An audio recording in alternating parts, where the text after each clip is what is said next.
మనకి ప్రాబ్లం ఏంటంటే మన సమాజంలో గవర్నమెంట్ వల్ల సిటిజన్స్ తల్లిదండ్రుల వల్ల అందరికీ వాళ్ళ పిల్లల్ని కాలేజీకి పంపిద్దాము, డిగ్రీ చదివిద్దాము, బీటెక్ చదివిద్దాము అని ఉంది తప్ప వాళ్ళు ఏం నేర్చుకుంటున్నారు, నేర్చుకున్న దానికి పని ఉందా లేదా అనేది ఎవడ ఆలోచించట్లే. ఇప్పుడు ఆంధ్రప్రదేశ్లో ప్రతి సంవత్సరం 2 లక్షల మంది ఇంజనీరింగ్ చదువుతున్నారు, బీటెక్ చదువుతున్నారు. వాళ్ళల్లో 20,000 మందికే ఇంజనీరింగ్ ఉద్యోగాలు వస్తున్నాయి. మిగతా 1,80,000 మంది ఏం చేస్తున్నారు?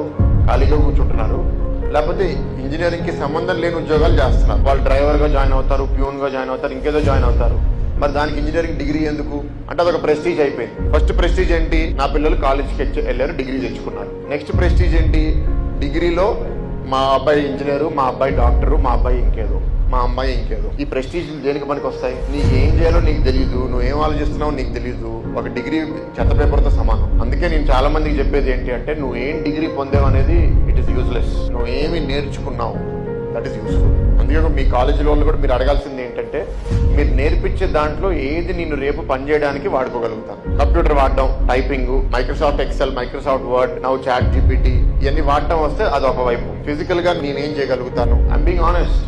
ఇంజనీరింగ్ కాలేజెస్ లో చదివిన వాళ్ళకి 15,000 జీతం ఇచ్చే ఉద్యోగం రావట్లే. నేను ఒక మంచి వంట మనిషికి వాళ్ళు 40,000, 50,000 జీతం ఇస్తాను. ఒక మంచి డ్రైవర్ కి 25,000, 30,000 జీతం ఇస్తాను. నేను ఇంజనీర్ కూడా రావట్లే ఆ జీతాలు. సమాజంలో ఉద్యోగాలు ఉన్నాయి. ఆ ఉద్యోగాలు చేయడానికి మీరు ట్రైన్ అయ్యారా? మీ మైండ్ సెట్. ఇప్పుడు చాలా మందికి ఏంటంటే, నేను డిగ్రీ చదివాను, నేను డ్రైవర్ ఉద్యోగం చేయడం ఏంటి అంటారు.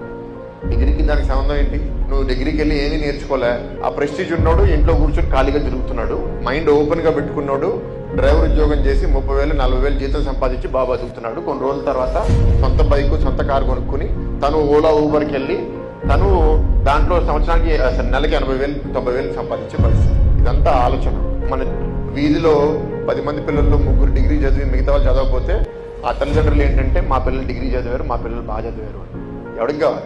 ఏమి నేర్చుకున్నావు అనేది ఇంపార్టెంట్. సో ఇప్పుడు మీ కాలేజ్లో ఏమి నేర్చుకున్నావు, ఏం నేర్పిస్తున్నారు అనేది నేను పూర్తిగా స్టడీ చేయలేదు. But one thing I can guarantee you, మీరు ఏదో ఎగ్జామ్కి వెళ్ళారు, మార్క్స్ తెచ్చుకున్నారు, టాపర్ వచ్చారు, నోబడి కేర్స్. నీకు గోల్డ్ మెడల్ వచ్చిందా, నీకు ఫస్ట్ ర్యాంక్ వచ్చిందా, లాస్ట్ ర్యాంక్ వచ్చిందా, ఏమీ తెలియదు. ఓన్లీ థింగ్ నేనేం చెప్పగలుగుతానంటే, గోల్డ్ మెడల్ సంపాదించినోడు మిగతా వాళ్ళకన్నా కొంచెం ఎక్కువ కష్టపడ్డాడు అంతే. అంతే తప్ప వాళ్ళకి తెలివి ఉందా అంటే నేను ఆన్సర్ చేయలేను. Gold medal is not equal to intelligence. First rank is not equal to intelligence. First rank is only equal to little bit more hard work than your classmates. మన విద్యా వ్యవస్థ పిల్లలుగా మీ తప్పు కాదు. మన విద్యా వ్యవస్థ అనేక కారణాల వల్ల నాశనం అయిపోయింది. అది ప్రభుత్వ స్కూల్స్ అవనివ్వండి, ప్రైవేట్ స్కూల్స్ అవనివ్వండి.